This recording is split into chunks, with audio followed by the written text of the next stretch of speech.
सावधानी, फिर आनंद में बाधा हो जाती है। इस प्रकार सृष्टि की संरचना हुई, उसका कोई कारण नहीं, ये उसकी मौज है भाई। उसने सोचा, उसने संकल्प किया, हो गया। अब उसकी सृष्टि में काल की गणना है, समय की गणना में जब काल व्यतीत हुए तो युगों का नाम आया। बारंबार आप अगर उलट पुलट करेंगे तो आनंद नहीं आएगा। आप यथास्थान विराजमान रहे, कथा में गधा हाकेंगे तो फिर कहां आनंद आएगा। और इस प्रकार सृष्टि का संचरण हुआ, काल खंड व्यतीत हुए तो फिर युगों की अवधारणा हुई।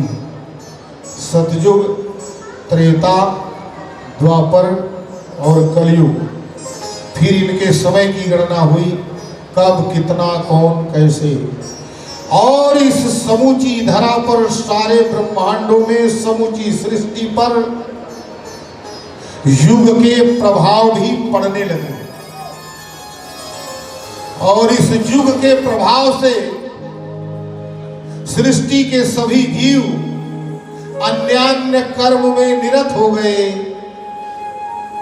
और वही उनके द्वारा किए गए कर्म ही उनके प्रारब्ध बनते गए और उसी प्रारब्ध के अनुसार दूसरा जन्म धारण होने लगा। इस प्रकार ये अबाध क्रम चल पड़ा। ये हमारे सत्य सनातन का गणित है। कोई बता सकता है? तभी पूछा विज्ञान जगत से कि रोग, बुढ़ापा और मरण हटा दे, चांद सूरज के, रात दिवस के, आकी ऋतुवन के तनिको खिसका दे? नहीं हो सकता। क्यों नहीं हो सकता? ये उसका विधान है, उसने बनाया है। इस प्रकार इस सृष्टि का संचरण प्रारंभ हो गया। शुभाशुभ कर्मों के अनुसार लोग जन्म और मृत्यु का वर्ण करने लगे। तो वो प्रश्न ये उठा कि भाई उसकी संकल्प से हमारा उत्पत्ति और हम उत्पन्न हुए, कुछ कर्म किए और मरे, दूसरा उसी के अनुसार जीवन धारण कर लिया, यही क्रम है। तो उसके ही संकल्प से एक विचार वेद भगवान के रूप में प्रकट है कि भाई हम पैदा हुए, हम कुछ करते हैं, क्या करते हैं, कैसे करते हैं, उसी पर निर्णय होता है। तो पहले तो ये तो बताओ कि क्या करें और क्यों करें। भाई प्रश्न उठता है ना, आपसे कोई कहे कि ये करिए तो आप पूछेंगे क्यों। समूची वेद की अवधारणा इसी बात पर स्थापित है। क्या करना है, क्या नहीं करना है, ये मार्ग हमें वेद भगवान बताते हैं। वेद विहित कर्मों को करने से क्या फायदा, क्या लाभ है? तो लाभ ये है कि ये जो उसने खेलने के लिए सृष्टि बना दी, तो अपने मन से मत खेलो, जो वेद भगवान कहते हैं वो खेलो। तो उस तरह वेद के निर्देश में खेलने से, आचरण करने से क्या होगा? जहां से निकले हैं वहीं पहुंच जाएंगे। ये जीवात्मा उस परमात्मा में निकलकर और उसी में विलीन हो जाए, इसी को मोक्ष कहते हैं, इसी को परम पद कहते हैं। और ये परम पद कैसे प्राप्त होगा? भगवान वेद के द्वारा बताए गए मार्गों का अनुकरण और अनुसरण करने पर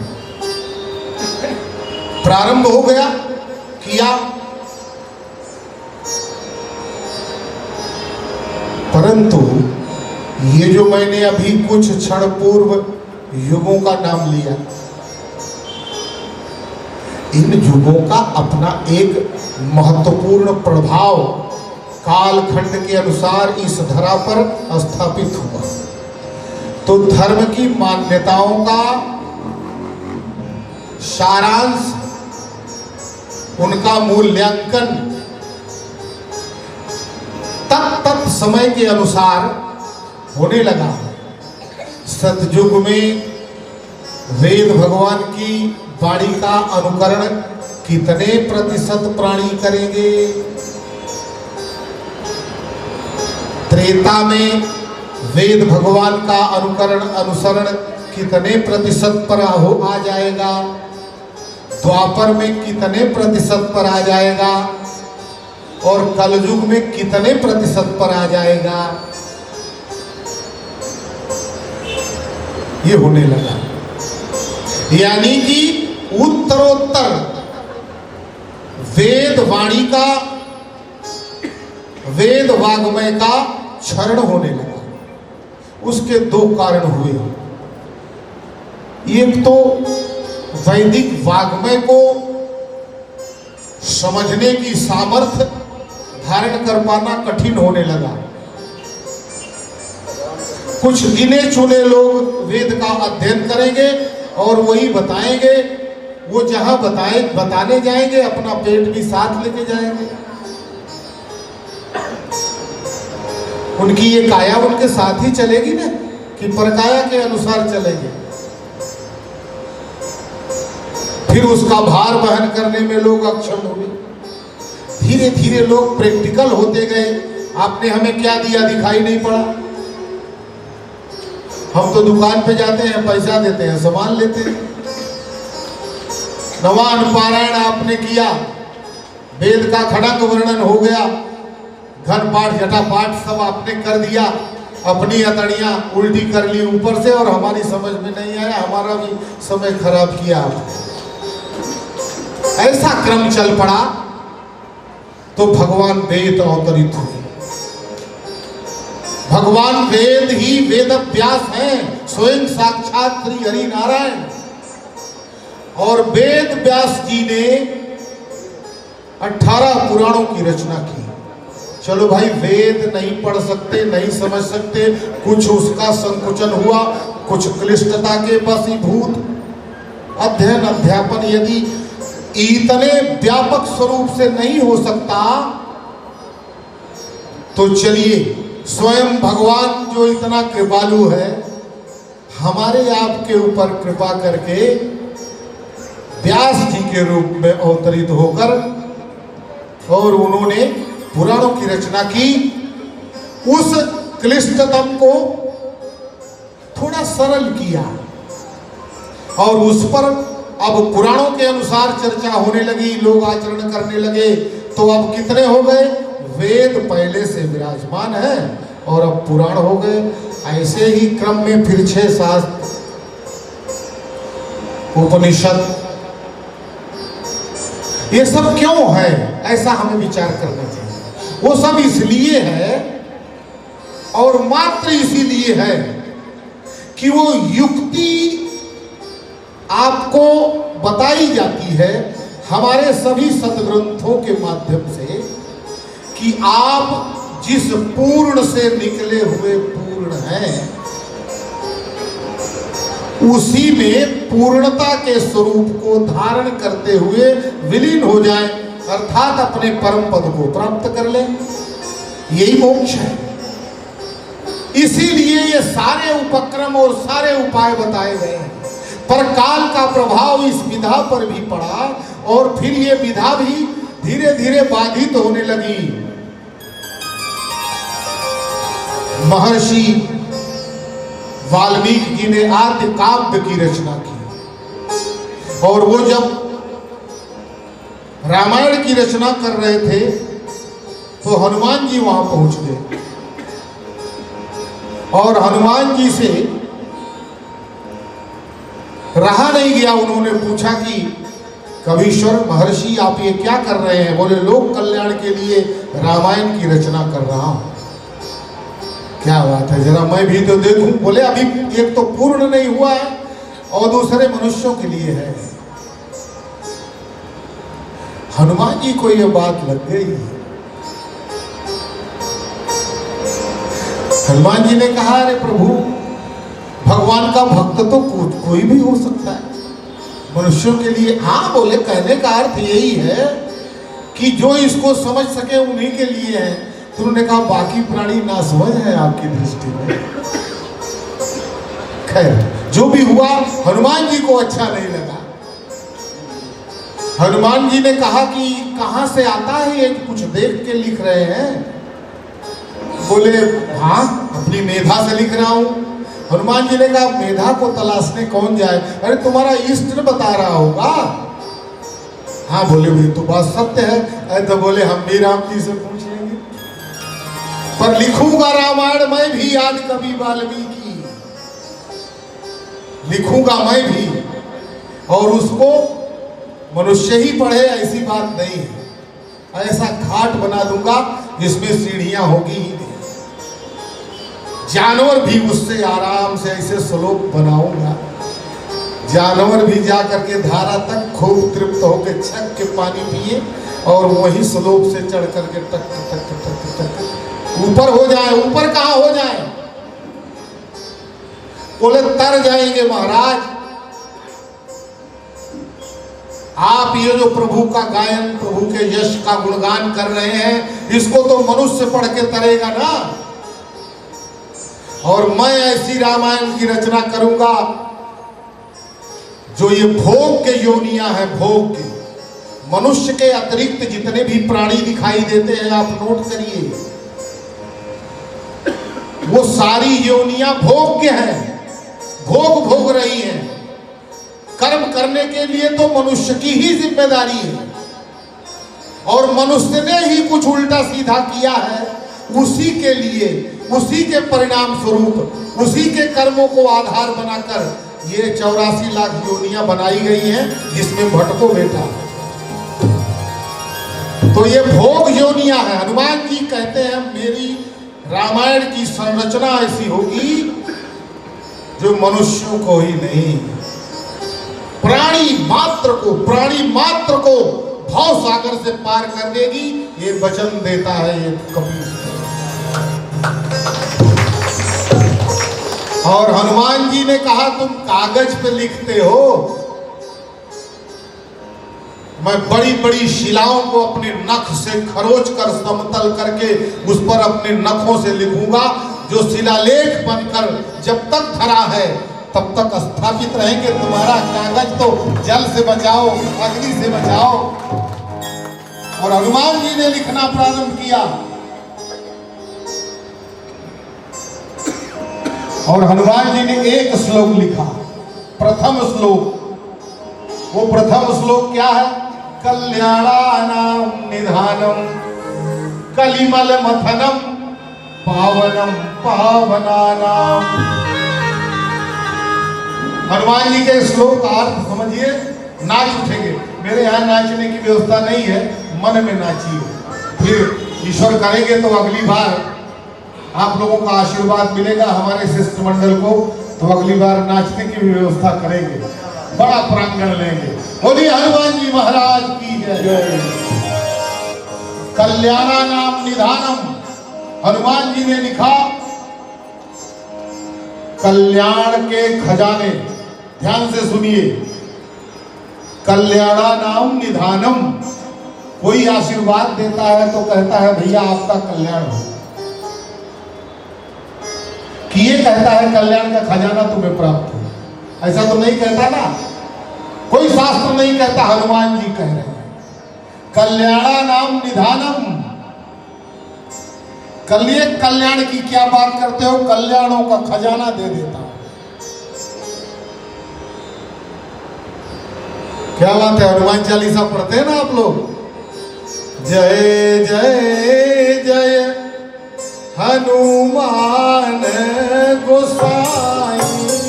जय जय जय हनुमान गोसाई। कृपा करहु गुरुदेव की नाई। कृपा करहु गुरुदेव की नाई। महर्षि वाल्मीकि ने अपने महाकाव्य की रचना लोक कल्याण के लिए किया अवश्य, मगर हनुमान जी की ये रचना प्राणी मात्र के कल्याण के लिए है, क्योंकि हनुमान जी कृपा कैसी करते हैं, तो गुरुदेव की तरह करते हैं। और गुरुदेव की कृपा क्या है? गुरुदेव की कृपा क्या है ये समझिए। योगायोग से श्री हरि नारायण ने नारद जी से कहा, कोई गुरु कर लो, बहुत समय बीत गया है, कब क्या हो ठिकाना नहीं है। तो नारद जी ने कहा, अब किसको गुरु कर लो? फिर गुरु कर लो, गुरु भगवान को बताएगा, भगवान को मैं पा ही गया हूं। बोले ये भ्रम है, गुरु कर लो। बोले अब कहाँ खोजने जाऊं कहाँ तदि चरण तुम्हारे। बोले नहीं नहीं, गुरु की तलाश करो और गुरु कर लो। गुरु का खोजने कहाँ जाऊं? उन्होंने कहा, रे प्रातः काल जो मिले वही तुम्हारा गुरु, ऐसा संकल्प कर लो। नारद जी प्रातः काल अपना संध्या वंदन करके जब निवृत्त हुए तो निकले तो प्रातः काल एक निषाद केवट राज मछली रात में लगाया था, जो बची थी उन्हें सवेरे अपने मस्तक पे रख के लौट रहा था। अब नारद जी ने देखा, मुंह बिचकाया, मुंह फेर लिया उधर। बोले ये कैसे हुई? ये मेरा गुरु हो सकता है? लेकिन अब भगवान ने तो कहा था प्रातः काल मिलेगा वो तुम्हारा गुरु, और ये प्रातः सर्वप्रथम मिला है, तो इसको क्या मैं अपना गुरु मान लूं? अंतरात्मा से नाद उठता ना। परम शांत प्रकाश तेजोमय सृष्टि के संचरण का आधिपत्य धारण करने वाले ब्रह्मदेव का सुपुत्र हूं मैं, श्री हरि नारायण का हृदय हूं मैं, ऐसा लोक में मेरी श्रुति है। और फिर ये मेरा गुरु ये मछली मारने वाला केवट हो सकता है? मगर फिर भगवान की वाणी का स्मरण हो जाए तो बोले भगवान ने कहा है जो पहले मिले वही गुरु। अंततो गत्वा हाथ जोड़े और उस केवट के चरण में पड़ गए और कहा कि हे गुरुदेव भगवान, मुझे अपना चेला बना लीजिए। उसने कहा, अरे नारद जी, हरे राम राम राम राम, मुझे नरक में डालोगे भगवान? ये क्या अनर्थ कर रहे हैं? मछली उधर फेंक दिया, उठाया नारद जी को। अरे बोले प्रभु, मुझे नरक भेज दिया आपने। नारद जी आप मुझे प्रणाम कर रहे हैं, मेरी क्या दशा होगी प्रभु? अरे बोले चुप रहो, बोलो मत, भगवान ने कहा है कि जो मिला वही तुम्हारा गुरु। बोले ये क्या होता है? अरे बोले गुरुदेव भगवान होते हैं जिनके उपदेश से तरण हो जाता है, वो तुम मेरे बन गए आज। अरे बोला क्यों परिहास करते हो? कुछ उपाय बताओ, मैं तर जाऊं, मेरे ज्ञान में क्या बताऊं आपको? बोले बस बन जाओ मेरे गुरु। बोले खाली मुझसे ही बनना है? बोले हाँ मुझसे बोल दो। हाँ तो बोले क्या बोलूं? बोले तुम मेरे चेला, हम तुम्हारे गुरु। अब वो बड़ा सकुचाया, लेकिन नारद जी ने बहुत समझाया। बोले देखो किसी चक्कर में मत डालना, क्योंकि तुम चक्कर के महारथी हो। 3 तिरबाचा लिया उसने। नारद जी ने कहा तुम्हें अभयदान देता हूं, तुम्हें किसी चक्कर में नहीं फंसाऊंगा, बस तुम इतना कह दो कि मैं तुम्हारा गुरु हूं, तुम हमारे चेले। अब उसने भी सोचा विचारा। बोले उसके बाद से फिर तुम चले जाओगे ना? बोले हाँ फिर चला जाओ। बोले जाओ तुम आज से मेरे चेला हो, हम तुम्हारे गुरु। बोले ठीक है। अब आए, भगवान ने प्रश्न किया कि क्यों नारद आपने गुरु बना लिया? बोले हाँ महाराज, आपके आदेश का पालन किया, सर्वप्रथम जो मिला वो मेरा गुरु। बोले बहुत अच्छा है, अब तुम्हारा कल्याण हो जाएगा। तो तब अब इनके मन में फिर आवे कि उसके भी जो आपके कमलवत चरणों के आश्रय से कल्याण नहीं होगा तो उस केवट को गुरु बनाने से क्या कल्याण होगा। अब नारद जी चुपचाप बैठे हैं, भगवान भी मंद मंद मुस्कुरा रहे हैं। फिर थोड़ी देर में भगवान ने ही चुप्पी तोड़ी और कहा कि तब गुरु से कुछ सत्संग कर आओ। अभी कहे महाराज वो क्या सत्संग करेंगे। बोले तुम्हारे गुरु हैं, सत्संग नहीं करेंगे, जाओ बोलो 84 पार करो, 84 के चक्कर से मुझे पार कर दो। नारद जी ने कहा जैसा ये कहते हैं वैसा करने में ही भलाई है, नहीं तो अपनी मर्जी चलाऊंगा। तो बोला था मुझे राजकुमार बना दो अपने जैसा, पर बना दिया बंदर। इसलिए जैसा ये कहते हैं वैसे ही कर लेने में भलाई लगती है मुझे। गए बोल दूसरे दिन वही क्रम था, वो उधर से आ रहे थे मछली लेके, प्रणाम किए, बोले गुरुदेव मुझे 84 के पार कर दो। बोले ये क्या होता है। बोले ऐसा भगवान कहते हैं। कौन तेरा भगवान।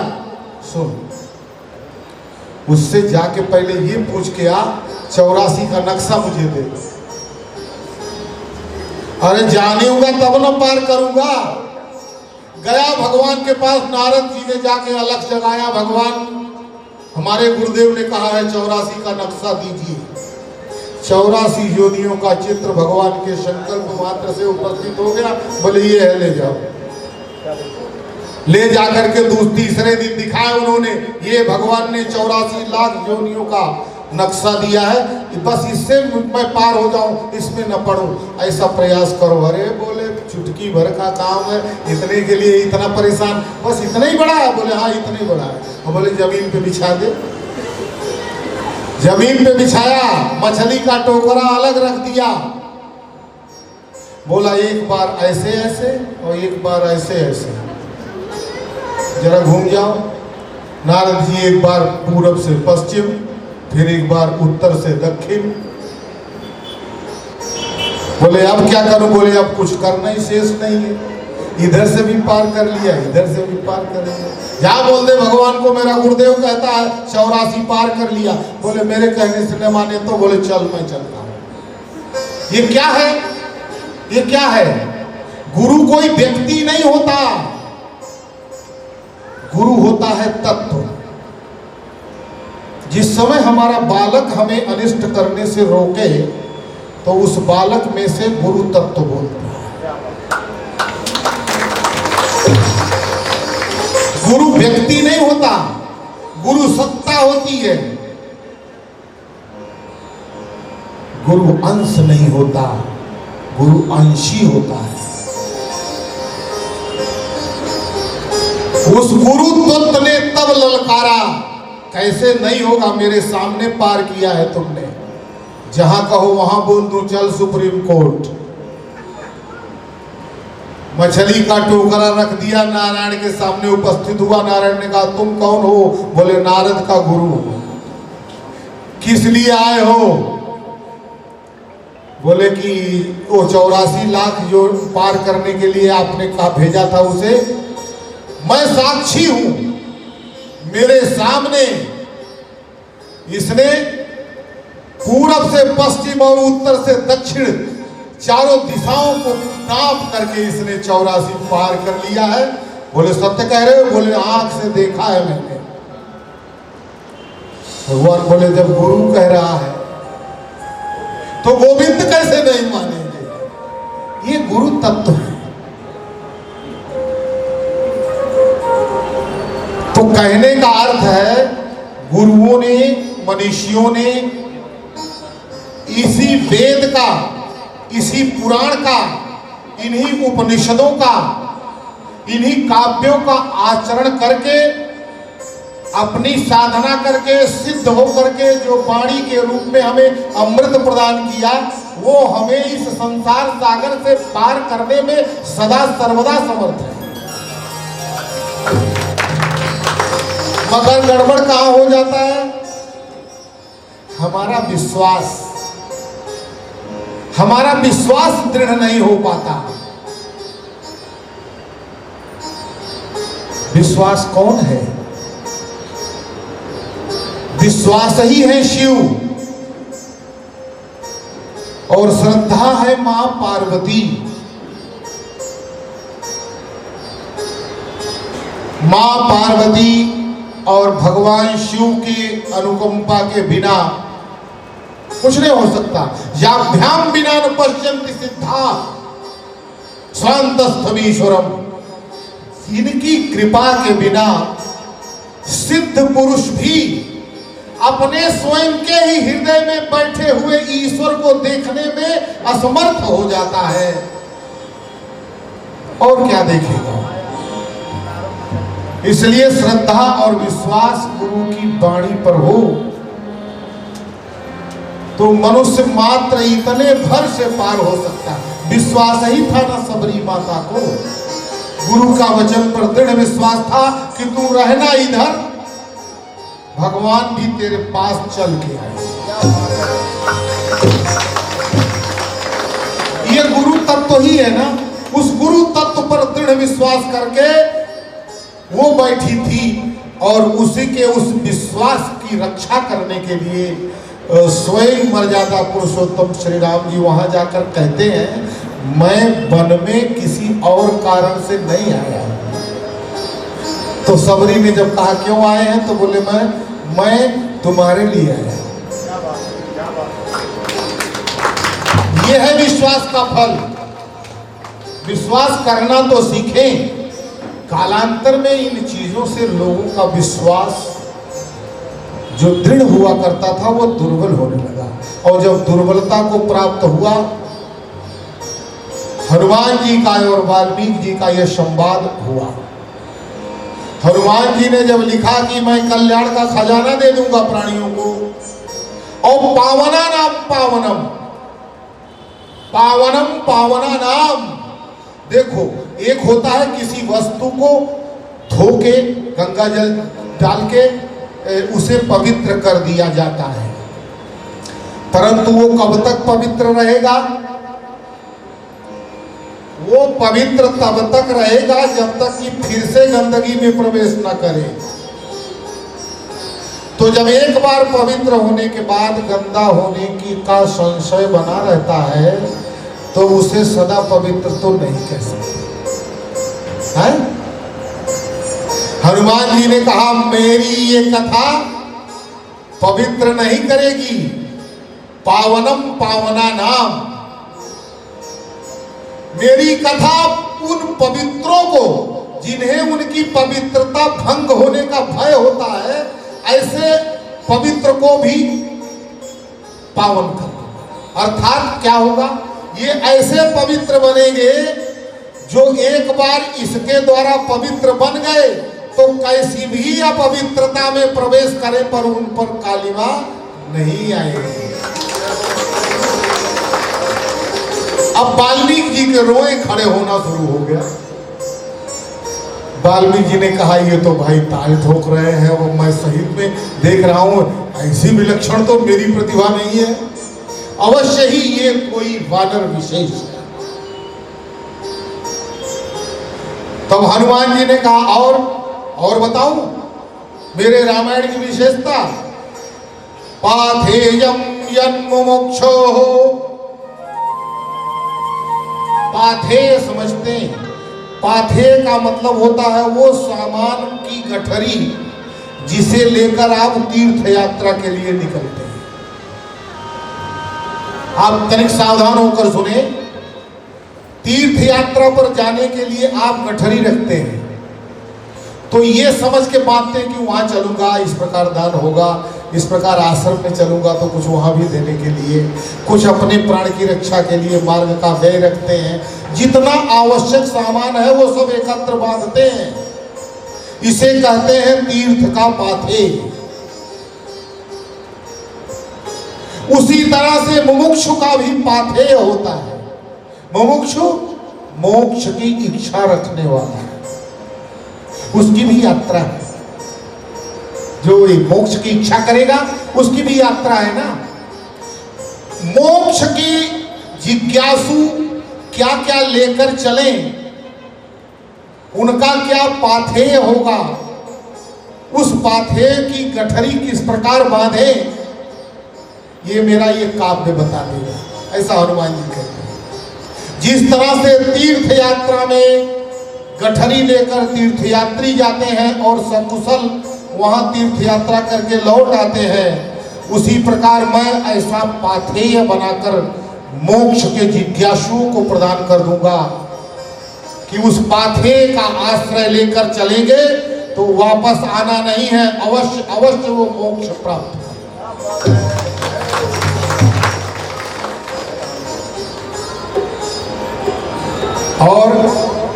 और विशेषता बताओ। अब वाल्मीकि जी अवाक होकर सुन रहे हैं और हनुमान जी कह रहे हैं, वाल्मीकियों को लग गया कि ये बानर कोई साधारण बानर नहीं, पर सुनते जा रहे हैं, वाणी कटगत हो गई है, कंठ अवरुद्ध हो गया है, आश्चर्यचकित है, पर कुछ बोल नहीं पा रहे हैं। और हनुमान जी ने आगे कहा, विश्राम स्थान वेकम, और समूचे शास्त्रों को निचोड़ने के बाद यदि कहीं विश्राम का स्थान प्राणी मात्र को, संतों को, महंतों को प्राप्त होगा तो मेरी रामायण में प्राप्त होगा, ये मेरा वचन है। और कोई भी विश्राम का स्थान नहीं है, सकल लोक को विश्राम देने वाला भी मेरे इस महाकाव्य पर विश्राम पाता है। इसी प्रकार अपनी रचना का की विशेषता बता करके और हनुमान जी ने तत्क्षण प्रारंभ कर दिया। और यही जो मैं वर्णन कर रहा हूं हनुमान जी की रामायण की रचना का प्रथम श्लोक है। महाकवि तनिक सचेत हुए, राम जी को साक्षी मानकर हनुमान जी ने लिखा, और वो पहला श्लोक वाल्मीकि को प्रथम जैसे ही सूर्य की किरणें धरा पर पड़ी उन्हें शिलालेख के रूप में दिखाई दिया। इष्ट की आराधना करते हैं वाल्मीकि जी और स्वयं प्रभु प्रकट होते हैं, उनसे कहते हैं प्रभु या तो आप आदेश दे दें मैं मेरी बंद कर दूं, अथवा आप आदेश दे देंगे कि ये कोई बानर आया है इसकी बंद करा दो। भगवान कहते हैं तुमने क्लिष्टता का गर्भ करके उस वानर का परिहास किया, जानते हो कौन है? अरे मैं उसका ऋणी हूं, स्वयं मैं उसका ऋणी हूं जिसका आपने परिहास किया। और इसको चाहे कृपा समझो और चाहे दंडात्मक कार्रवाई समझो, पर उसका निवेदन इतना मात्र था कि क्लिष्टता बहुत है। वेद पढ़े हैं, उपनिषद पढ़े हैं, भगवान वेदव्यास के 18 पुराण पढ़े हैं, इनसे भी साधारण भाषा में यदि परोसोगे अध्यात्म तो जीव मात्र का कल्याण होगा। उस वानर का ये प्रयास था, तुम्हारी क्लिष्टता देखकर उसने निवेदन किया था और तुम अपनी रचना पर गौरवान्वित हो गए। इसे मैं बंद तो नहीं कराऊंगा, लेकिन वाल्मीकि तुम्हें सरल करना होगा, और उतना सरल जितना वो वानर चाहता है। और उस वानर के हस्ताक्षर के बाद ही वो तुम्हारी सरल कविता प्रमाणित हो सकेगी। भगवान अंतर्ध्यान हो गए और हनुमान जी प्रकट हो गए। वाल्मीकि जी हनुमान जी के कमलवत चरणों में साष्टांग करके निवेदन करने लगे, प्रभु भगवान का आदेश है, मेरी रचना पूर्ण होगी। उन्होंने कहा मुझे भी आदेश है, मैंने अपनी रचना को विराम दे दिया है, परंतु याद रहे तुम इतना सरल लिखोगे जिसे मैं समझ सकूं कि ये सरल है। मैं जब तक नहीं कह दूंगा कि ये सरल है, बोले आपसे प्रमाण लेने की आवश्यकता ही नहीं पड़ेगी। मैं जहां ठहरूंगा वहां आपको ही बोलूंगा लिख दो, लिखेंगे आप, मेधा आपकी होगी, लेखनी मेरी चलेगी। पर इतना वरदान दे जाओ पवन पुत्र कि कि मेरी उस सरलता के महाकाव्य की पूर्ण संस्तुति आपको ही करना है। इसलिए हनुमान जी वचन देकर अंतर्ध्यान हो जाते हैं और ये जो मैंने क्रम बताया उसी क्रम में वाल्मीकि रामायण का भी लोगों ने पढ़ना, समझना, आचरण करना काल के प्रभाव से कम कर दिया। और तब कलयुग में वही महर्षि वाल्मीकि गोस्वामी तुलसीदास के रूप में अवतरित होते हैं। बोलिए श्री रामचंद्र चरणानुरागी भक्त प्रवर गोस्वामी श्री तुलसीदास जी महाराज की जय। अब हनुमान जी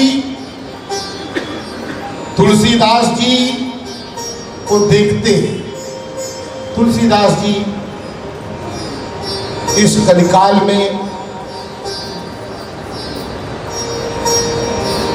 आप सभी जानते हैं तुलसीदास जी का जन्म हुआ। जन्मते ही माता पिता स्वर्गवासी हो गए। चुनिया नाम की दासी को उनके लालन पालन का भार मिला, पर थोड़े ही समय में चुनिया भी चल बसी। अब ये जहां जाके खड़े होते थे वहां दुत्कारे जाते थे। कहां जाएं, क्या करें? पर इनकी एक श्रुति थी। श्रुति ऐसी थी कि गोस्वामी जी ने प्रकट होते ही राम राम कहा था और 12 महीने गर्भ में रहने के बाद वो उत्पन्न हुए थे।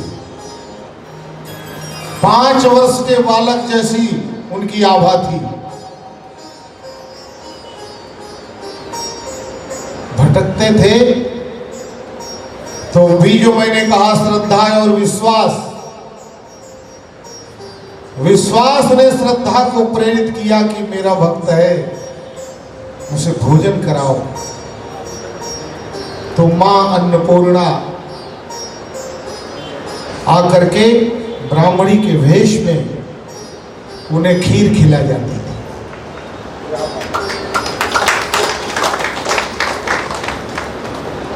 राम शैल पर रहने वाले गुरुदेव भगवान के पुत्र नरहरानंद जी को प्रेरणा हुई। वो आए और राम बोला ऐसा करके तुलसीदास जी का नाम पड़ गया था। राम बोला को खोजते हुए आए और उन्हें अपने साथ ले गए।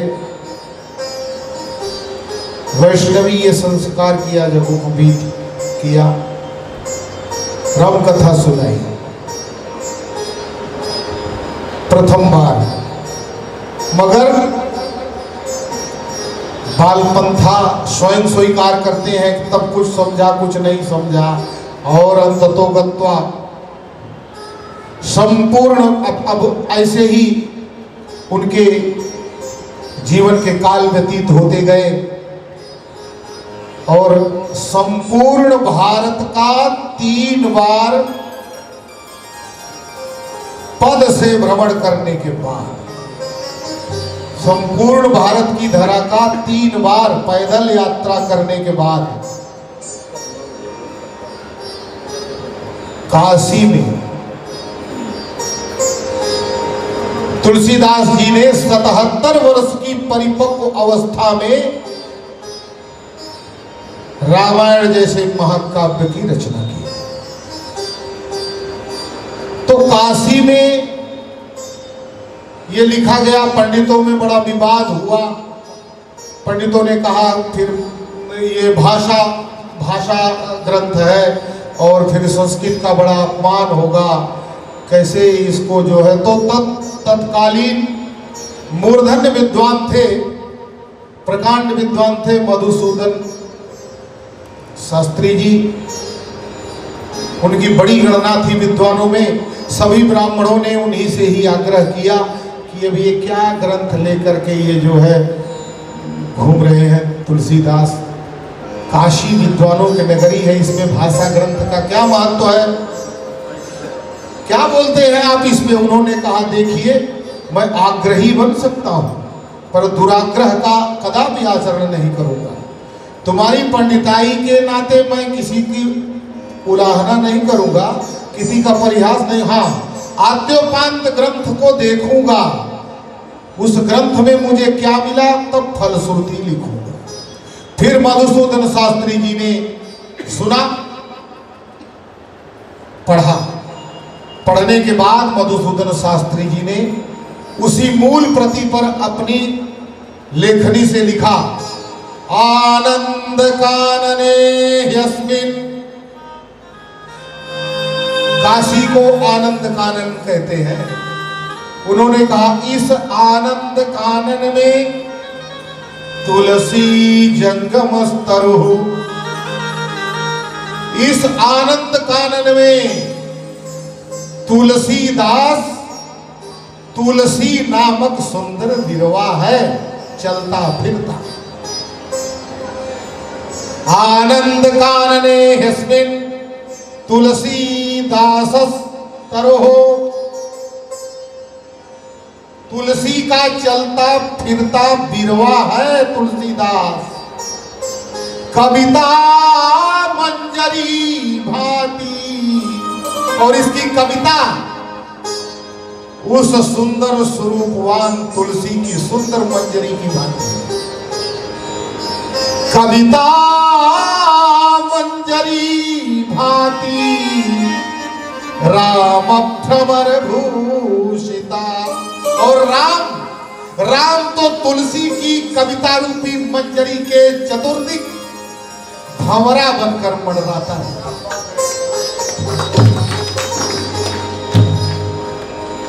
बड़ी ऊंची बात कह दी, और इधर पंडितों ने सोचा अरे छोड़ो, वो भी त्यागी बाबा है, ये भी त्यागी बाबा है, बाबा ने बाबा की मान ली और आपस में कर लिया इन्होंने,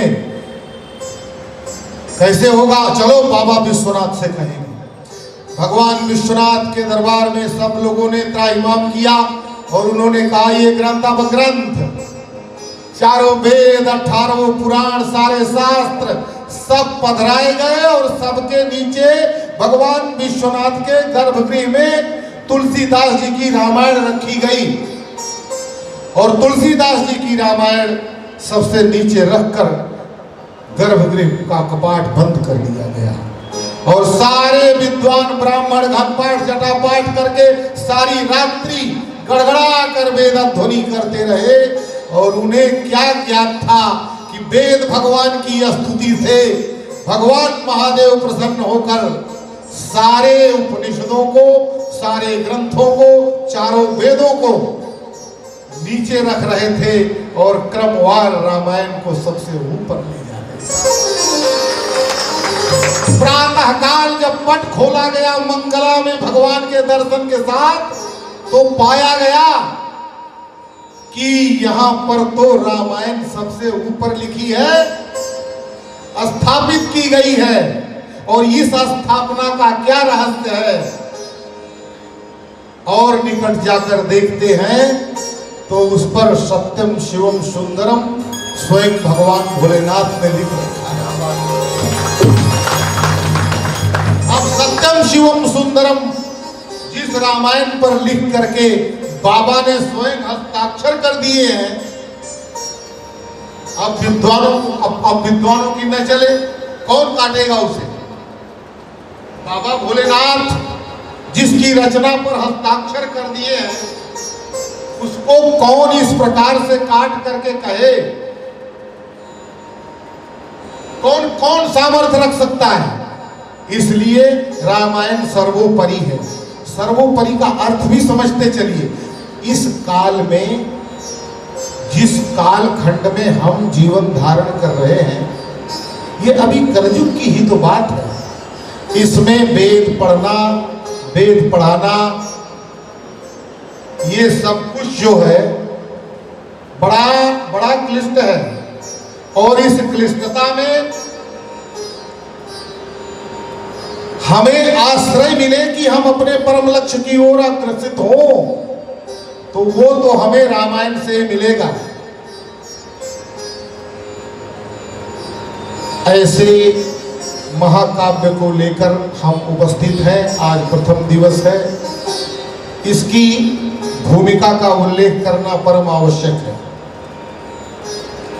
मैंने स्पष्ट किया अपनी सामर्थ्य के अनुसार कि राम क्या है, जीव का कर्तव्य क्या है, जीवन धारण करने का अर्थ क्या है हमारी यात्रा। बस उसी यात्रा का प्रदर्शन करने के लिए ये सारे उपक्रम हैं। काल के अनुसार ये आवश्यक है कि हम जिस परिवेश में अपना जीवन धारण कर रहे हैं, इसमें कहां सरलता है कि हम अपने मार्ग पर चल पाए। तो रामचरितमानस समय के अनुसार अत्यंत सरल है, नितांत सरल है, क्योंकि कलिकाल में नाम ही आधार है। न यज्ञ हो सकता, न जप कर सकता है कोई, न ध्यान कर सकता है। ये सब करेगा तो उसका संसार का प्रपंच कैसे चलेगा। हाँ, सारे वेद उपनिषद सब के सब एक ही उपदेश देते हैं कि कलियुग केवल नाम आधारा। कलियुग केवल नाम आधारा। कलियुग केवल नाम आधारा। कलियुग केवल नाम आधारा। सुमिरी सुमिरी नर उतरहि पारा। सुमिरी सुमिरी नर उतरहि पारा। बस नाम ही आधार है और उसी नाम का आश्रय लें तो संसार से, इस भवसागर से बेड़ा पार है। यही करना चाहिए और यही हो सकता है। बस इसी नाम के आधार को आप सभी धारण करें। मैं भी इसी के धारण से जीवन धारण करता हूं और इसी नाम के आधार का आश्रय पकड़कर आज तो भूमिका हो गई, कल कथा क्रम में प्रवेश करेंगे। आइए प्रेम से सीताराम सीताराम सीताराम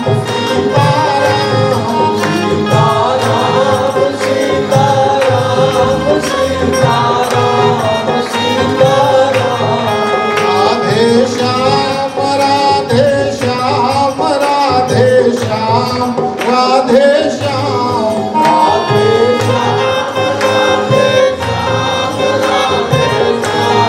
राधे श्याम। बोलिए भक्तवत्सल भगवान की जय। अरिति अवधि बिहारी की दया गई जनक दुआरी की।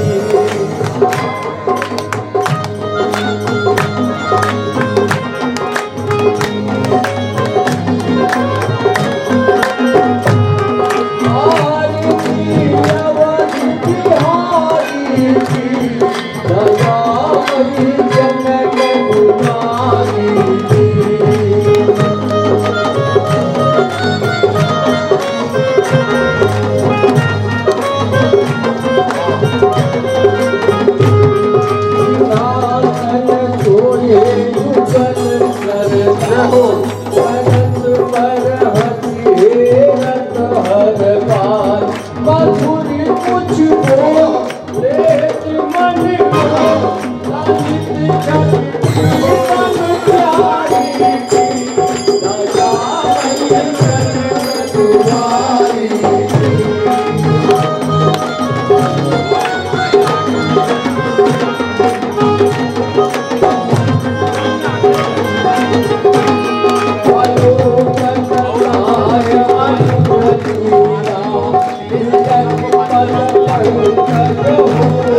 धन्य को बादल धारी की दया मई जनक दुलारी की आरती अवध बिहारी की दया मई जनक दुलारी